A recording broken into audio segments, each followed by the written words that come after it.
why you need to understand the repeated bout effect. What's up, everybody? Coach Tony from Bomb Strength. I'm sitting in front of my Halloween decorated pellet stove because it's spooky season, and I'm going to talk about something that a lot of people don't consider that could certainly be holding back their progress, especially in powerlifting. So the repeated bout effect is a principle that states that each time that you apply the same stimulus, you're going to have a little bit less of a return.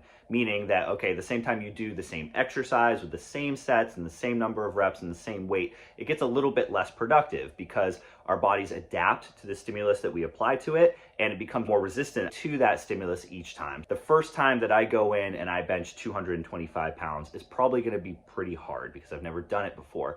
But then I do it again and it's not quite so hard, and I do it a third time and it's a little easier still. So unless I create some sort of progressive overload by lifting heavier or doing 225 for significantly more volume, more reps per set, more sets overall, I'm not going to get as much out of just doing that 225 for the same amount that I did the first time. And a lot of times what we see in powerlifting, especially with people who are hyper specific in their training and don't do a lot else outside of squatting, benching, and deadlifting, you're just kind of running into the same stimulus over and over and over. So it's going to become less productive. And the more you kind of lean on that specificity of just squat, bench, and deadlift, and doing it for the same sets and reps and kind of using the same RPEs or the loading schemes over and over, is that you're going to exacerbate that repeated bout effect even quicker because you're applying the same stimulus much more frequently. How do we kind of mitigate the repeated bout effect? There are a couple of things that we can do. First of all, having some sort of deload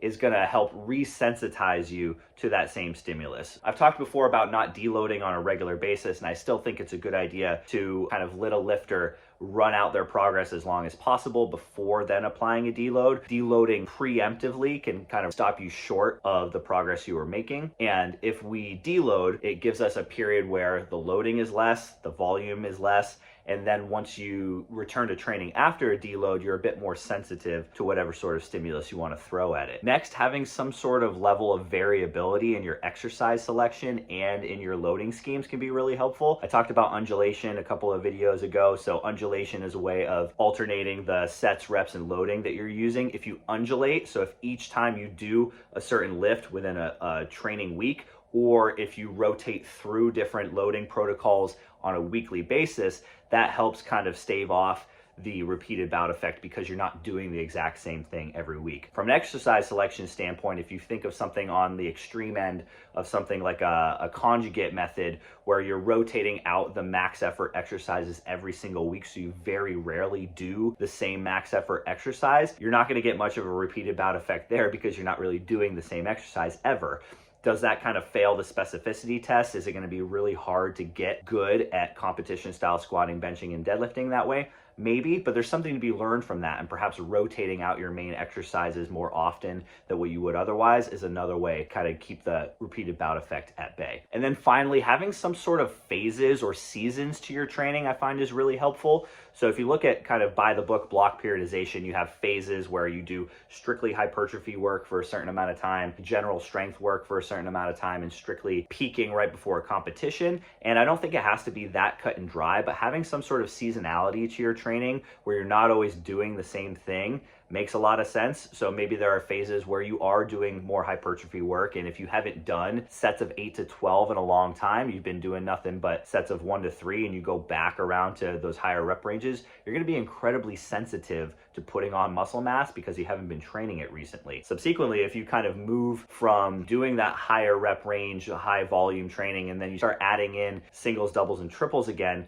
your strength is probably going to go up rapidly. Even if it's a little bit lower to start, you're very sensitive to doing that high intensity work. So having seasons to your training and not trying to train competition level heavy all the time, or not staying strictly at sets of 3 to 5 all the time, having that variability seems to be really helpful to help keep the needle moving. And that's really what we're trying to do.